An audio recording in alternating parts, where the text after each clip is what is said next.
Bonjour à tous. Bonjour à tous ceux qui nous rejoignent de partout dans le monde. Je m'appelle Stéphanie Lévy et je suis un conseillère technique dans la USAID et c'est un plaisir de vous souhaiter la bienvenue à notre troisième webinaire de notre série de Breakthrough Action. L'impact est pour un changement durable. Suivante, s'il vous plaît. Cette série à 5 parties, c'est fait pour qu'on puisse montrer le changement transformateur de la CSC à travers ces webinaires. Breakthrough Action veut inspirer, informer et encourager que vous utilisiez et que vous adaptiez ces approches qui ont déjà fait preuve. Suivante. Notre session d'aujourd'hui, de pouvoir renforcer les systèmes de santé et en utilisant les outils de la CSC, comme par exemple l'écosystème que nous avons, on montre des améliorations dans le domaine de la santé. Nous avons des stratégies de la CSC pour pouvoir gérer différents défis pour la santé maternelle, pour les services des prestataires, entre autres. Nous avons trois présentations avec des présentateurs importants. Heather Hancock, d'abord, officier de programme chez Action, qui va nous présenter l'outil de l'écosystème. On va comprendre les différents niveaux qui influencent notre système de santé et le renforcent. Ensuite, Dr. Sunday Domenico, c'est une personne focale du ministère de la Santé en Tanzanie et président élu de cette association. Il est aussi conseiller à Tanzanie et ils vont discuter de l'approche d'un soin avec de l'empathie pour que les prestataires puissent être là.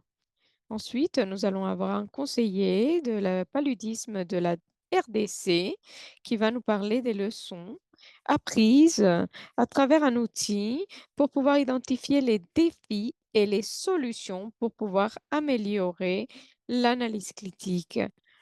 Nous avons donc, ils ont été faits avec la République démocratique du Congo. Ces présentations nous montrent l'unique valeur de la CSC et les défis et les différents acteurs du système de la santé qui veulent améliorer la santé et meilleurs résultats de santé pour les clients. Avant de commencer la présentation, nous allons parler rapidement de logistique. Cette session va durer à peu près 1 heure et cela va inclure une partie de questions-réponses. Vous pouvez utiliser la case Q&A, donc questions-réponses, pour pouvoir mettre votre question. Vous avez aussi de l'interprétation en français et anglais. Vous pouvez cliquer l'icône interprétation en bas de votre écran pour choisir la langue de votre choix. Suivante, s'il vous plaît. Et sans plus, nous allons commencer avec notre première présentation sur l'écosystème et cette carte d'écosystème. Heather, c'est à vous. Merci beaucoup, Stéphanie. Bonjour à tous. C'est pour moi un plaisir d'être ici et de partager notre écosystème qui est fait pour pouvoir renforcer les systèmes de santé.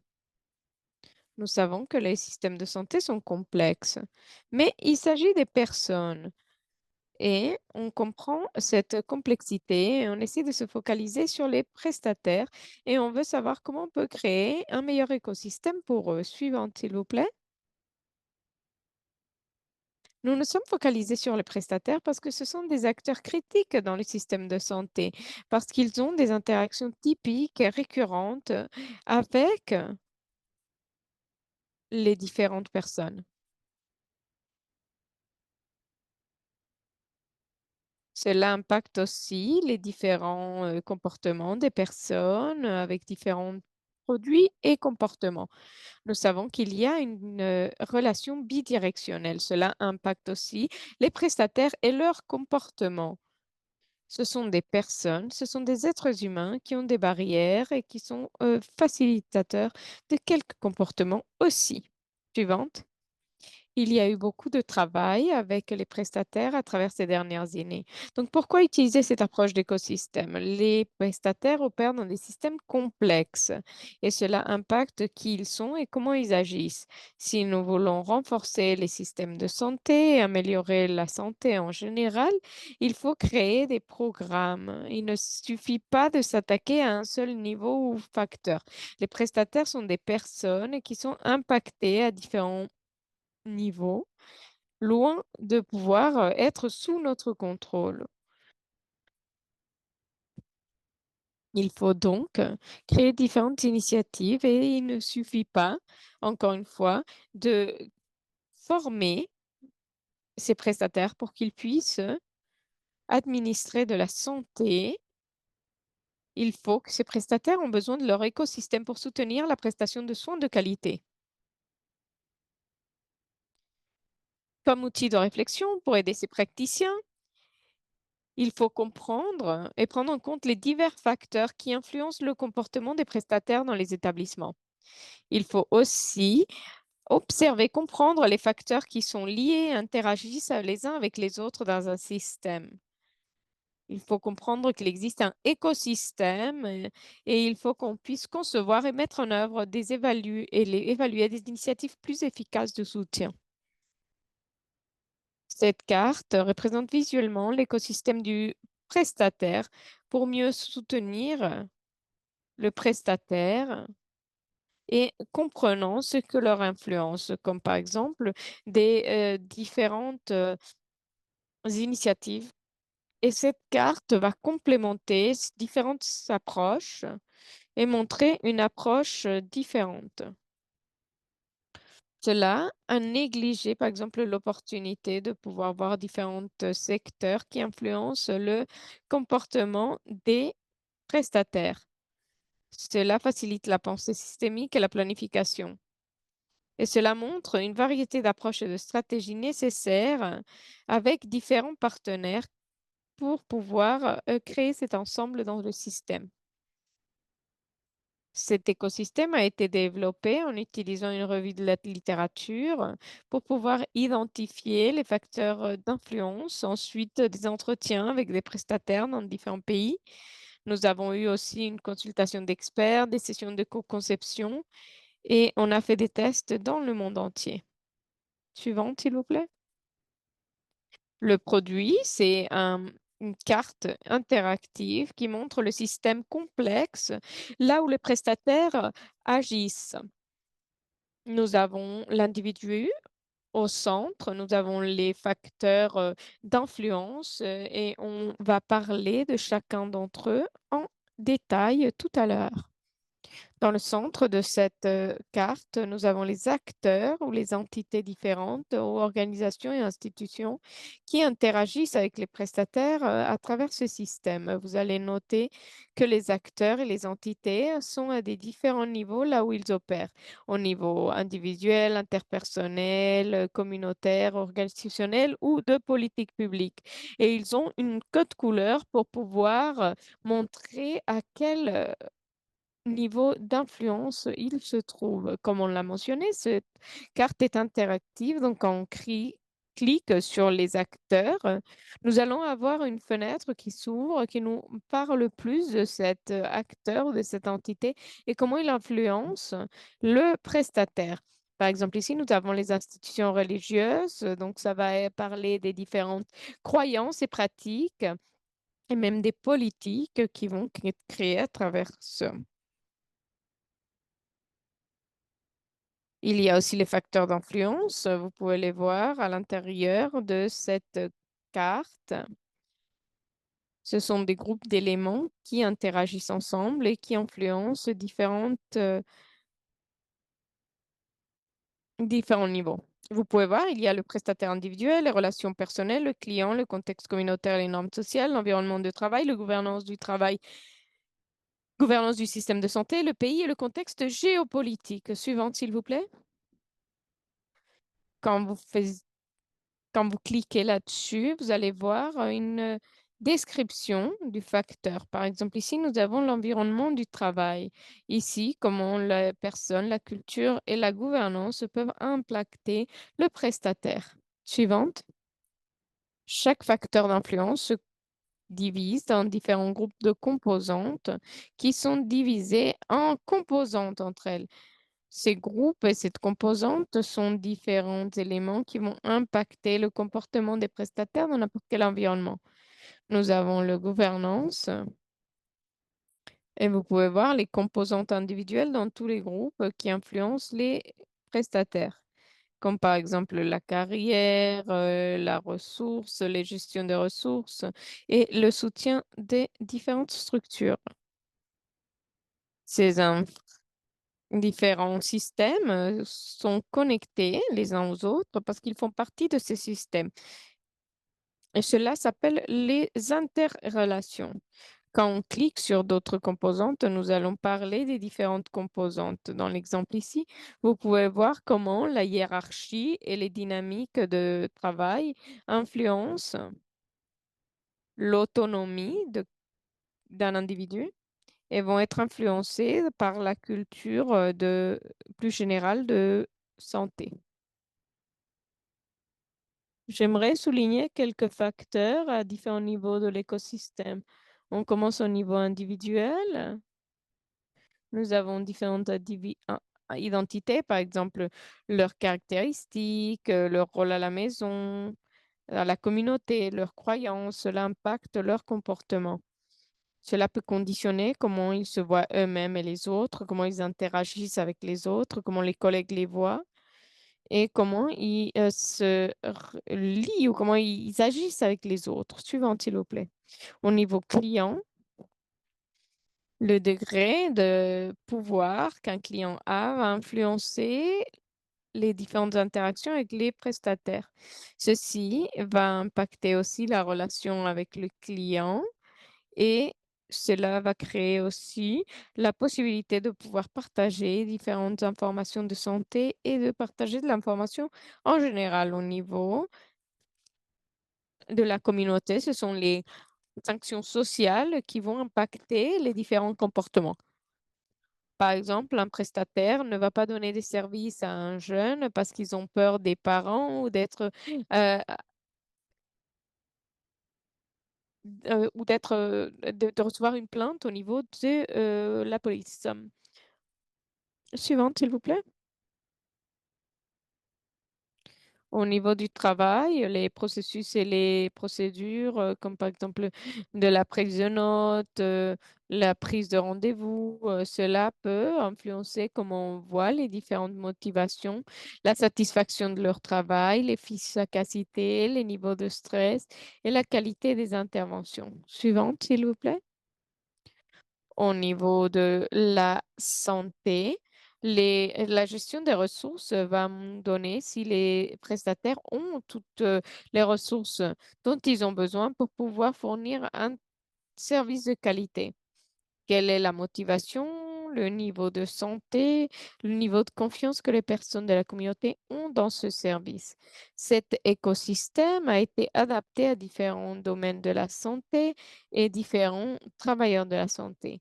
Il a été mis en place dans différents pays et dans différents services pour pouvoir mieux comprendre le comportement et les changements de comportement. Par exemple, il peut être utilisé dans la gestion des projets pour créer différentes initiatives.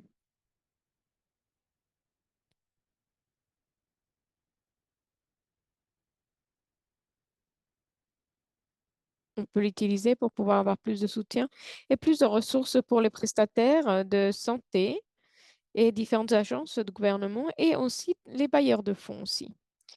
Nous avons aussi développé plusieurs ressources pour pouvoir accompagner notre site Internet, un guide, un brief, le suivi et l'évaluation. En utilisant cette carte de l'écosystème, vous pouvez accéder à toutes ces ressources à travers le code QR que vous trouvez sur votre écran. Et je voudrais conclure ma présentation en nous encourageant, nous tous, à mieux comprendre les réalités des prestataires, les systèmes dans lesquels ils opèrent et qu'on puisse tout faire pour pouvoir les soutenir. Merci beaucoup.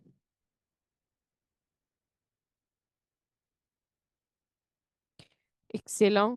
Merci beaucoup, Heather, d'avoir illustré comment la carte de l'écosystème du comportement des prestataires offre une approche structurée pour comprendre l'interaction complexe des facteurs influençant les prestataires de la santé. La perspective holistique apporte cet outil est inestimable pour concevoir des interventions de soutien qui permettent aux prestataires de fournir des soins de haute qualité. N'hésitez pas à partager vos questions. Nous allons pouvoir faire une session des questions-réponses tout à l'heure après la présentation. Et maintenant, nous allons entendre à Sunday Domenico et Juliette qui vont parler de l'amélioration de l'expérience des clients et des fournisseurs, la compassion comme élément essentiel en Tanzanie. Docteur Tangese et Sunday, pardon, et Juliette, c'est à vous. Merci beaucoup. Merci beaucoup Stéphanie. Merci beaucoup à tous pour cette présentation.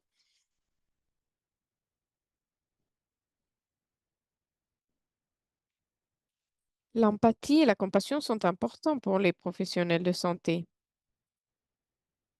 Cela peut être vu de façon positive et cela va montrer aussi des impacts positifs, ce qui mène vers des résultats cliniques plus positifs et à moins de complications. La compassion améliore aussi également la satisfaction au travail et l'estime de soi et on réduit l'agressivité et l'épuisement professionnel, entre autres. Bien que le soin respectueux ait été étudié, moins centré sur l'EEC, dans la période post-partum, on se focalise toujours sur l'expérience lors du premier trimestre. Vous avez eu donc la présentation de l'écosystème et c'est un outil très intéressant qui nous aide à comprendre et à voir comment les différents facteurs interagissent avec les autres dans le système de santé et peuvent aider à définir le comportement du prestataire. Avec ce modèle,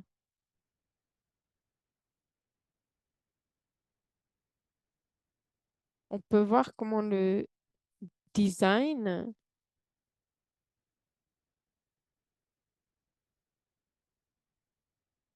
et peuvent influencer non seulement le prestataire, mais le client aussi. Suivante, s'il vous plaît. Dans ce processus, c'était un processus très engageant. Cela a requis beaucoup de consultations. Nous avons fait une co-conception, ensuite nous avons fait une mise en œuvre et ensuite une évaluation et nous sommes heureux de partager avec vous les différents thèmes importants que nous avons trouvés. Nous avons fait une synthèse des données probantes existantes en s'appuyant sur les travaux existants. Cela nous a mené vers les consultations. C'était il y a 2 ans. Et donc, nous avons fait les différentes synthèses de données probantes existantes. Et ensuite, nous avons créé un atelier pour la co-conception.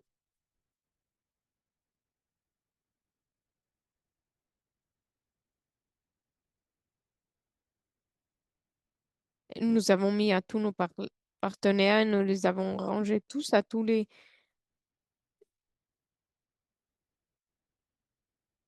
acteurs. Ensuite, nous avons développé l'intervention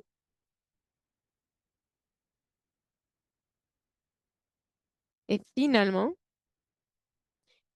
on a pu mettre en œuvre ce que nous avons conçu. Nous l'avons fait en partenariat avec le ministère de la Santé pour le mettre en œuvre. Et ensuite, nous avons eu une évaluation robuste pour comprendre tous les résultats de notre travail. Suivante, s'il vous plaît.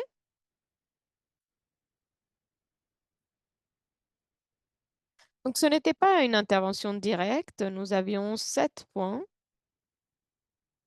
Vous pouvez voir donc le dynamisme et la complexité de cette expérience de la santé. Surtout si vous voulez traiter les expériences du client et celles du prestataire. Le leadership est un aspect très important. Donc, nous avons fait une formation en leadership compatissant pour les prestataires pour s'assurer qu'ils étaient en train de nous suivre.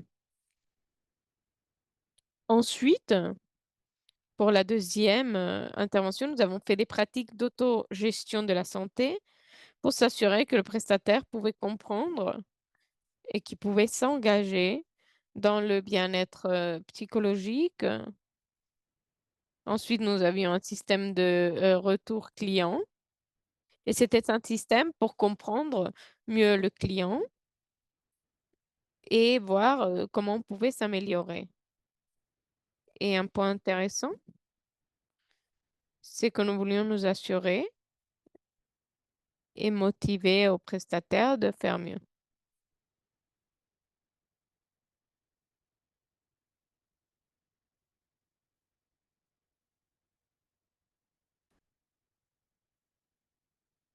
Ils ont pu identifier. Ensuite, nous avons eu les auto-évaluations des prestataires. Ils ont essayé de faire une auto-évaluation.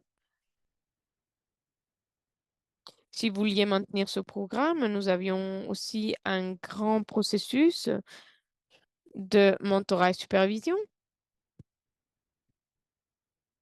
Et finalement, nous avions la charte du client.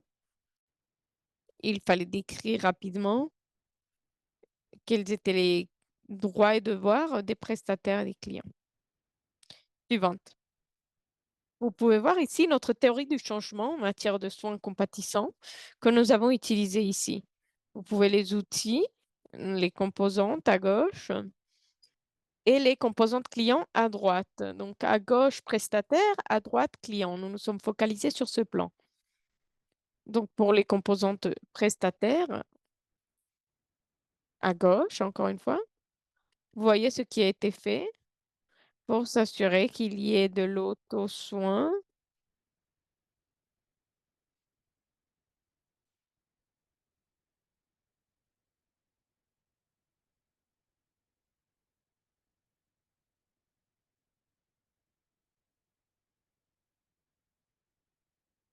Et on pouvait voir aussi quels étaient les résultats que nous avons vus à court et long terme, en incluant l'augmentation des compétences et à long terme, nous avons pu voir comment on avait amélioré l'attention. Donc, dans l'aspect client que vous voyez à droite,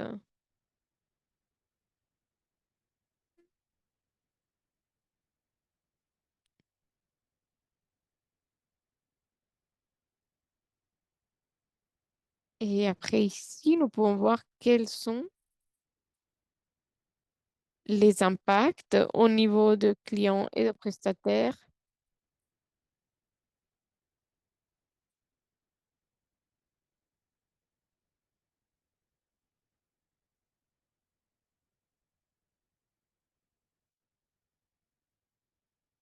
Ce que je voudrais souligner ici de cette expérience de soins de santé a été faite à travers des interventions communautaires pour s'assurer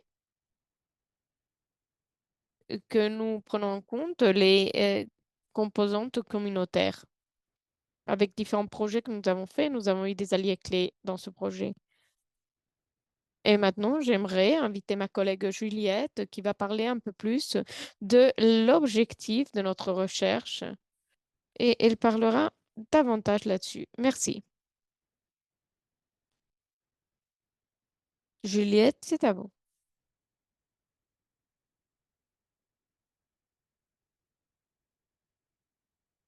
Merci beaucoup. Notre objectif était de...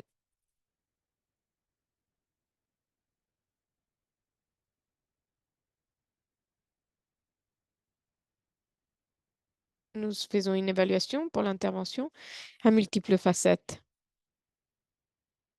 Dr. Sunday l'a mentionné. Nous avons l'écosystème du prestataire. Nous avons eu de l'information. Nous avons commencé les changements sur la perception des soins, de la compassion et des prestataires.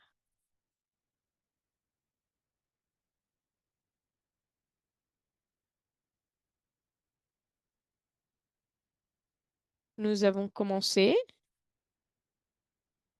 avec un pré-test pour savoir comment cette composante.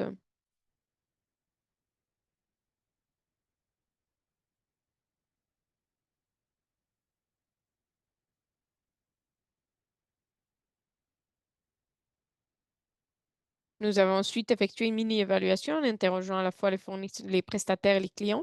Nous avons utilisé ces données pour affiner davantage l'intervention. Ensuite, nous avons mené une enquête de base, effectué l'intervention pendant 6 mois et mené l'enquête finale les derniers mois.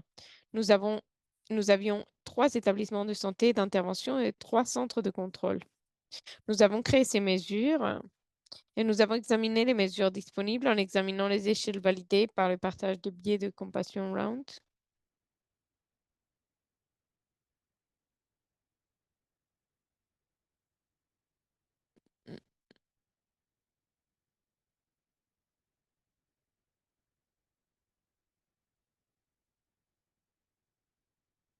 Je vais partager les diapositives avec vous à la fin pour savoir si vous pouvez ou si vous voulez en savoir davantage.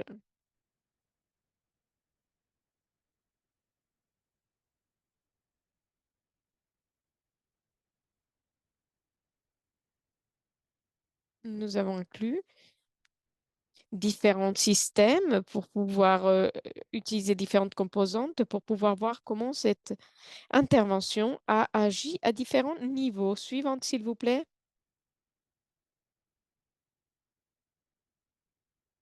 Nous avons fini la collecte des données et nous sommes toujours en train de mener des analyses. Les résultats que je présente aujourd'hui sont préliminaires. Lorsqu'on examine les effets pour les prestataires, nous avons évalué les changements à l'aide d'un indice standardisé testé à échelle mondiale.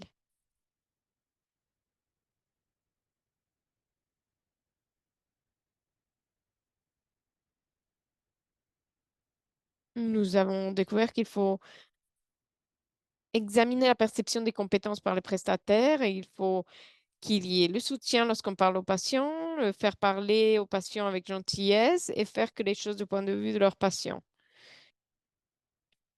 Je ne vais pas énumérer tout, les structures, mais il faut que vous puissiez voir que les perceptions des prestataires se sont améliorées lorsqu'il s'agit de trouver le travail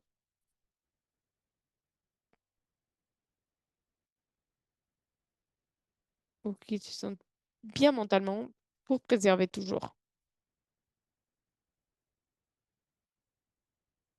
En ce qui concerne la perception du soutien organisationnel de leurs établissements de santé, on a demandé aux prestataires leur niveau d'accord avec 17 sous-composantes. Notez que quelques-unes d'entre elles ont été posées dans un format négatif, de sorte que le fait de ne pas être d'accord avec l'affirmation est un résultat positif.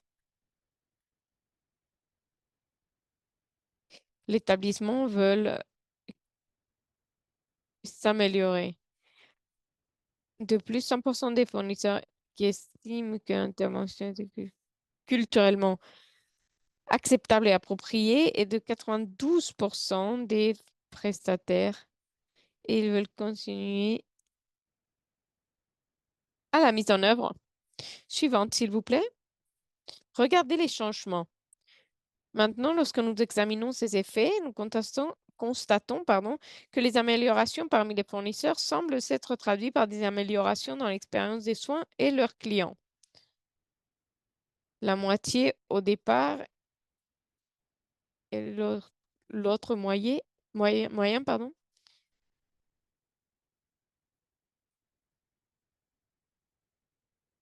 à part.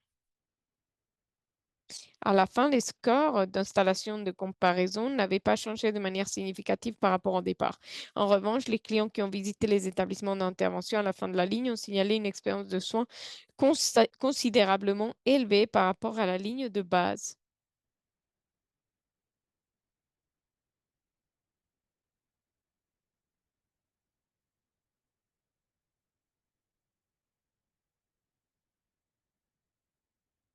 Diapositive suivante.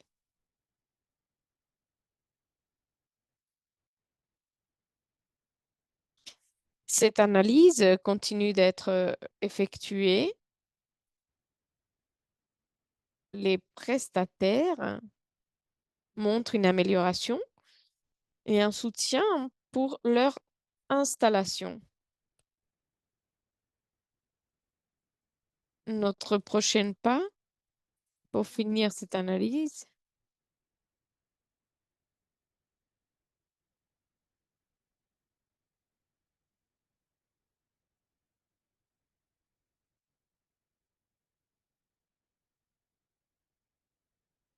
Finalement, nous avons fait une analyse de pair.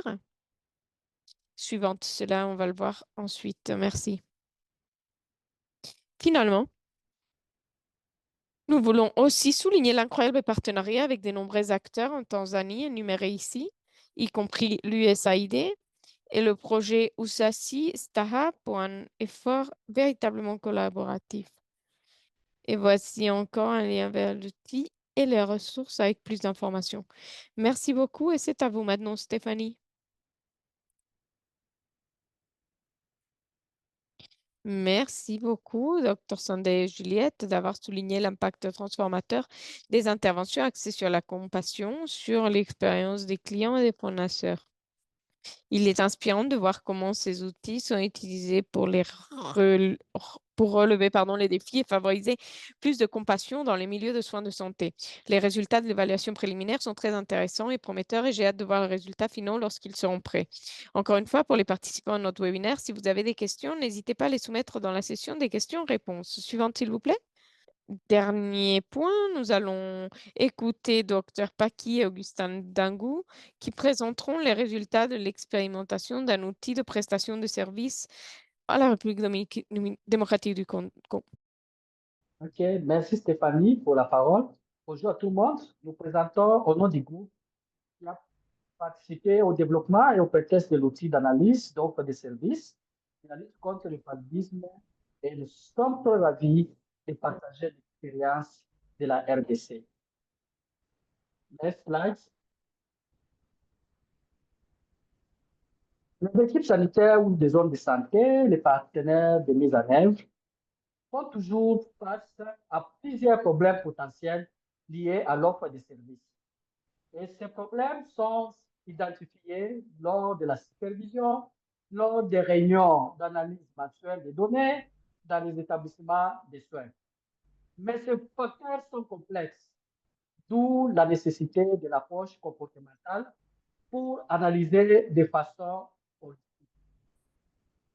Face à ces problèmes, Breakthrough Action a développé un outil qui va vraiment adresser ces problèmes de facteurs qui handicapent la lutte contre le paludisme à travers les programmes nationaux de PNLP en RDC et puis les équipes cadres des zones de santé.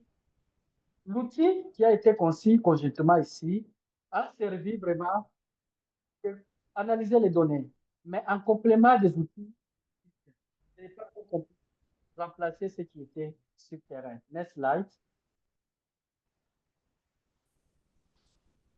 Le processus, à travers cet outil, permet vraiment aux prestataires des zones de santé ou des districts à prioriser les principales causes des problèmes liés à l'offre de services dans une perspective comportementale. Et cela permet de mieux comprendre comment les nouvelles politiques et les contextes changeants peuvent influencer le. Il s'agit ici de la combinaison des entretiens qualificatifs structurés, les observations et les examens de documents vers tous les documents. Next slide.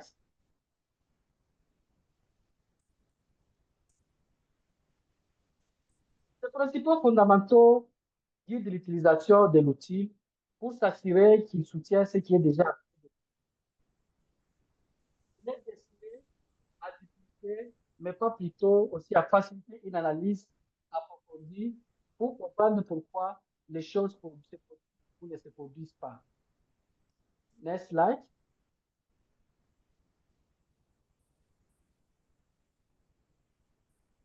L'outil d'évaluation de l'offre de services de lutte contre le paludisme est fondé sur les comportements qui guident les utilisateurs à travers un processus qui a 4 étapes. L'outil couvre les sujets liés à la distribution des moustiquaires en routine dans les établissements de soins, à l'évaluation de la fièvre, au diagnostic du paludisme à travers les tests diagnostiques rapides, à la prévention et au traitement du paludisme pendant la grossesse. Dans le premier temps, les données sont examinées pour identifier les difficultés auxquelles font face les établissements de soins. C'est ainsi qu'on procède par un appel téléphonique effectué avec les responsables des établissements de soins pour discuter sur les problèmes potentiels identifiés. Il peut agir de la rupture des stocks, il peut aussi agir aussi de la mauvaise tenue d'outils de gestion.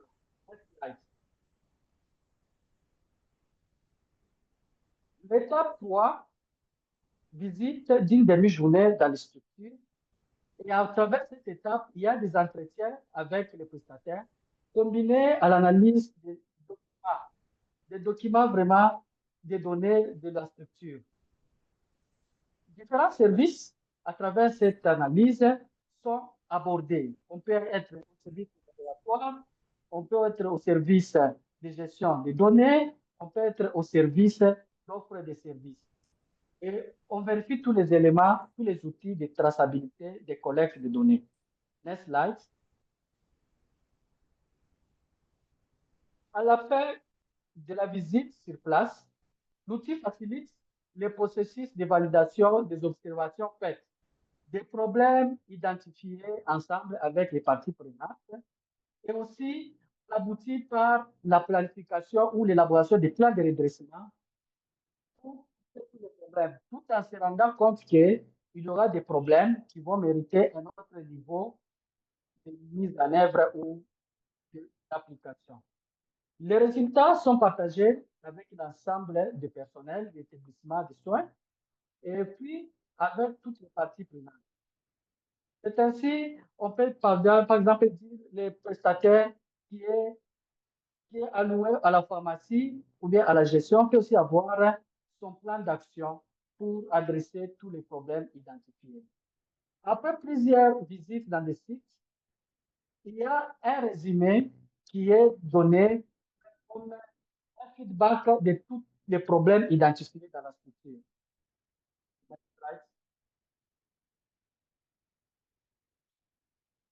Le programme national de lutte contre le paludisme souhaitait comprendre si les prestataires adhéraient aux directives du diagnostic du paludisme, de la prise en charge de la fièvre et s'ils communiquaient aussi avec précision par rapport à la rupture des stocks ou la gestion des trains.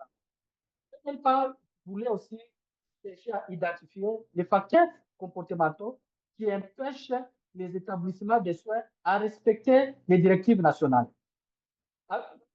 Le PNLP, avec le soutien de Breakthrough Action, a examiné les données sanitaires de tous les au cours d'une année.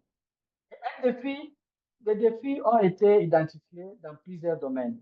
Ça peut être le cas de la prise en charge du paludisme, où les cas traités ne correspondent pas avec les cas suspects.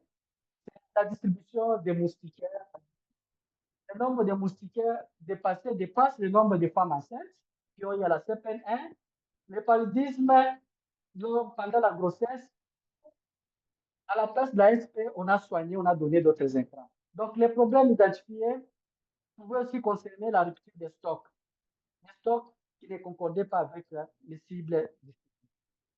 C'est ainsi, en 2023, un test pilote a été réalisé pour la stratégie et aussi ouvrir une discussion ouverte avant d'établir les liens entre l'impact du travail des prestataires et connaître aussi les recommandations à appliquer.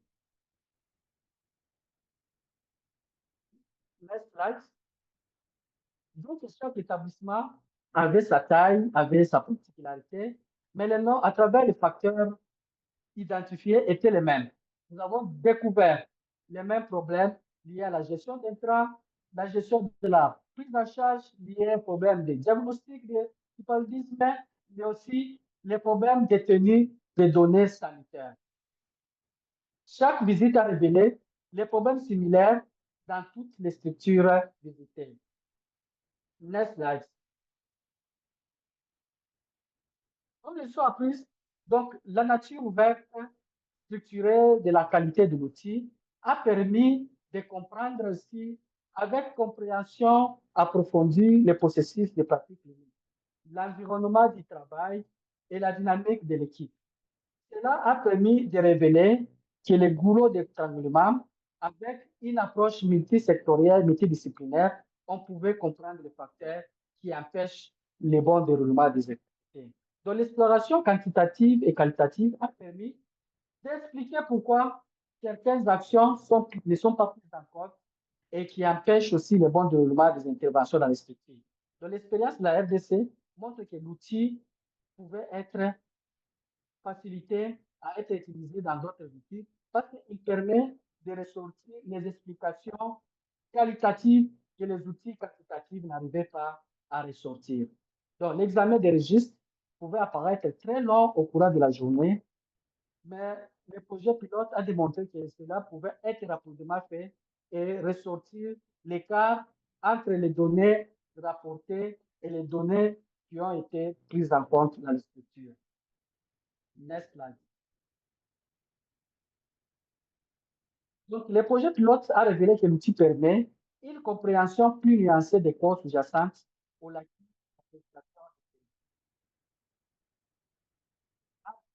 prenant compte de tous les facteurs structurels. Cela nous permet aussi de comprendre les motivations et les contextes qui ont empêché les prestataires à bien œuvrer, à bien respecter la politique nationale. Et nous souhaitons remercier toutes les personnes répertoriées ici dans cette dia qui ont concouru au niveau du programme national de lutte contre le paludisme, au niveau de l'USAID et au niveau des Breakthrough. Merci. Excellent. Merci beaucoup, Augustin, d'avoir partagé comment les stratégies de la CSC peuvent nous aider. Cela nous montre le pouvoir de pouvoir combiner les données pour pouvoir créer un changement durable. Et maintenant, nous sommes prêts à notre session des questions-réponses. N'hésitez pas à mettre toutes vos questions là-dessus. Nous savons que nous avions déjà quelques questions, donc vous êtes en train de rajouter peut-être quelques-unes. Nous allons commencer. La question pour Juliette, s'il vous plaît.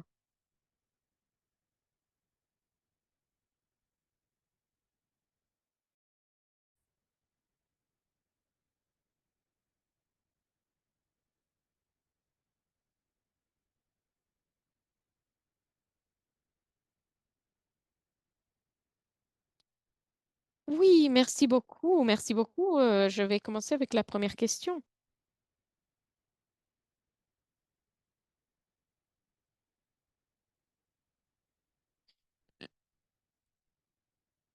Donc, quand nous avons commencé,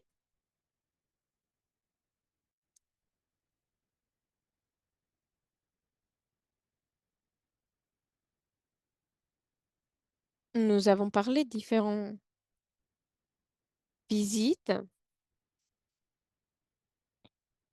et les prestataires.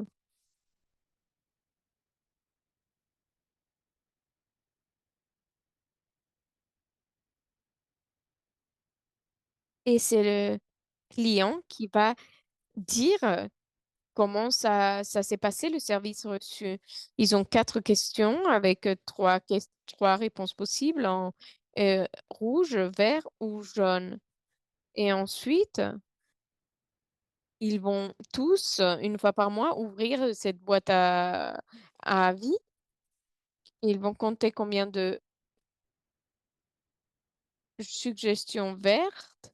Et alors, le prestataire qui reçoit le plus de suggestions vertes va être le champion du mois. Lors de notre étude,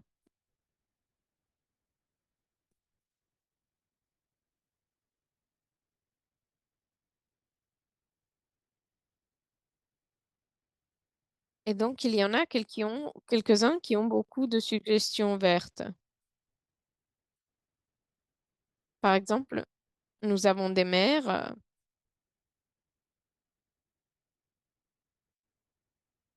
Et donc, toutes les clientes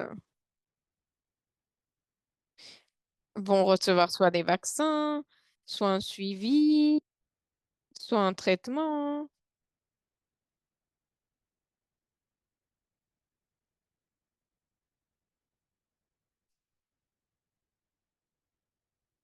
Et donc, nous avons eu quelques soucis, mais nous avons résolu le problème et nous avons choisi un champion pour être juste. Merci, docteur Stéphane. Merci, Julien.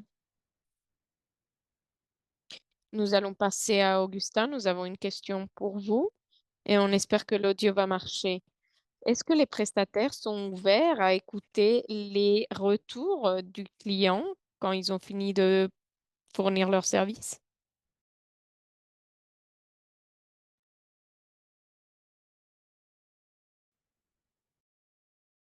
Oui, les prestataires sont vraiment ouverts, que ça fait partie des facteurs qui vont faciliter l'utilisation des services. Parce que quand il y a les interventions avec les feedbacks, axés sur les feedbacks des clients, et si vous ne tenez pas compte de leurs avis, les clients vont aller chercher à utiliser le service dans d'autres structures et la structure n'aura pas, l'utilisation des ressources ne sera pas utilisée et la communauté peut boycotter les services. Donc, c'est important pour les prestataires d'avoir une oreille attentive pour améliorer à travers les feedbacks communautaires. Merci.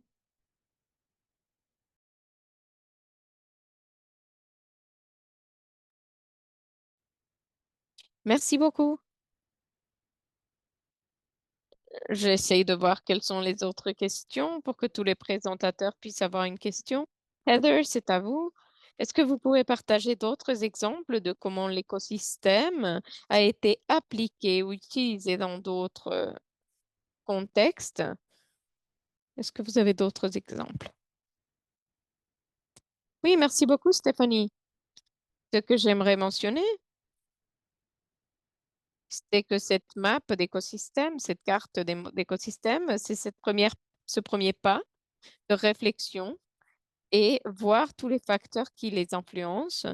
Mais comme outil pratique, nous avons aussi un outil qui l'accompagne qui s'appelle le boîte à outils.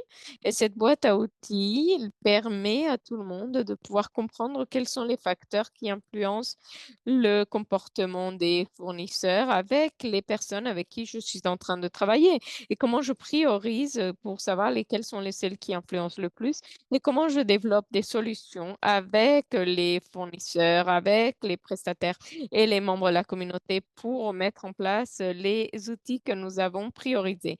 Donc, c'est très important et c'est un processus beaucoup plus pratique. Et il y a d'autres exemples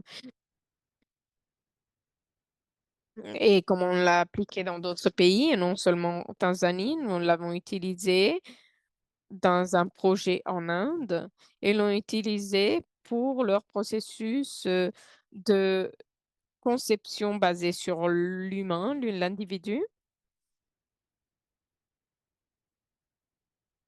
Et ils ont utilisé en tant que cadre pour développer d'autres outils qui vont les aider à adresser ces facteurs. Et donc, c'était pour pouvoir commencer à réfléchir sur ces facteurs et réfléchir pour savoir comment on peut développer ces outils qui sont nécessaires. Nous l'avons utilisé aussi avec l'équipe d'Afrique de l'Ouest pour catégoriser la plupart des ressources qu'ils ont. Ils ont fait des entretiens, ils ont parlé avec différentes personnes dans différents pays pour comprendre la situation avec les prestataires, pour pouvoir catégoriser leurs résultats, pour pouvoir comprendre où est-ce que se trouvent les problèmes et avec les gouvernements et les différentes personnes dans les pays pour qu'on puisse vraiment traiter les soucis que nous avons identifiés lors de notre recherche. Nous sommes aussi en train de créer un site Internet qui va être disponible dans quelques mois, qui détaille toutes les différentes façons de comment on peut utiliser cette carte d'écosystème et aussi cette boîte à outils que je viens de mentionner. Ils sont tous disponibles dans le lien que je viens de communiquer. Merci beaucoup, Heather. Nous avons une question maintenant pour Dr. Sunday. Est-ce que le ministère de Santé en Tanzanie a décidé d'utiliser ces études? Vous les avez utilisées dans différentes installations. Est-ce que du coup, vous avez décidé de les utiliser? Oui, le ministère de Santé veut améliorer l'expérience de santé. Ils ont des partenariats avec USAID et ils sont très intéressés sur ces résultats. Ce sont des résultats préliminaires et le but étant de partager ces résultats avec le ministère aussi et inclure ces résultats dans nos lignes directrices et dans les protocoles pour pouvoir améliorer les choses. Donc, nous attendons avec impatience ces résultats et la vulgarisation va être un point clé pour pouvoir influencer nos politiques et améliorer l'expérience de santé. Merci. Merci beaucoup, Dr. Sunday. Heather, il y a une autre question pour vous. Comment on peut gérer la complexité de cette euh, mm, carte? Vous pouvez répéter, s'il vous plaît? Dr. Dawson Sunday. Cette question, c'est plus pour Heather et c'était pour mieux comprendre l'écosystème, la carte de l'écosystème. Vous allez me voir sourire parce que le premier pas, c'est que c'est vrai que cet écosystème du comportement du prestataire est complexe et cela nous fait faire une pause et réfléchir et nous dire, waouh, il y a tellement de facteurs qui influencent le comportement des prestataires et c'est important de les reconnaître. Et non seulement créer des stratégies simples où nous faisons des formations des prestataires, il faut réfléchir de façon systématique. Et donc, on peut voir à travers cette carte cette complexité. Mais nous ne voulons pas, bien sûr, rester coincés dans cette complexité. Donc, il faut qu'on la simplifie. Et comment on le fait? Je l'ai mentionné en utilisant, par exemple, cette boîte à outils qui nous aide à comprendre quels sont les différents facteurs. Et bien sûr que cela prend du temps. Il faut explorer ces facteurs, réfléchir comment ces facteurs influencent les comportements des prestataires. Et une autre pièce, c'est aussi de se rappeler que parce que nous sommes en train de prendre une approche de système, cela veut dire qu'aucun système ou organisation va pouvoir gérer ces facteurs. Il faut que ce soit un partenariat. Et donc, il faut qu'on puisse gérer ces différents facteurs à travers les différents écosystèmes en ayant différents écosystèmes pour savoir qui doit faire quoi dans quelques projets. Peut-être c'est mieux si on gère quelques projets spécifiques et d'autres organisations vont peut-être gérer d'autres facteurs. Et donc, vous commencez à voir tous ces différents partenariats et comment vous pouvez les approcher. Et je crois que les autres pièces, c'est oui, il y a plusieurs facteurs qui peuvent être traités, mais le processus de les identifier, prioriser ces facteurs est très important. Il faut qu'on se dise quels sont les points les plus importants qu'il faut traiter maintenant en prenant en compte les différentes interconnexions, mais il faudrait que ce soit un processus de multi-étapes et en plus, bien sûr, utiliser différents partenaires pour pouvoir y traiter ces soucis. Merci beaucoup, Heather. Donc, c'est la fin de notre webinaire, de notre session de questions-réponses. Merci beaucoup à tous nos présentateurs. Merci beaucoup aux participants de vos questions.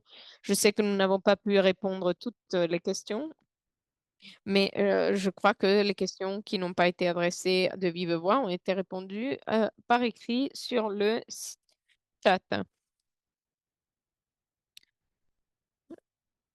Donc, nous avons vu ici différents exemples de comment on peut avoir des meilleures approches.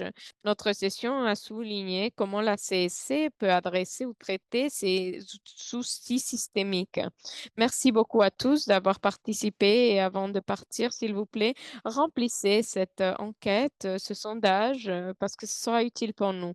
Nous serions heureux de vous recevoir lors de notre prochain webinaire le 28 janvier à 8 heures du matin, heure de l'Est américain.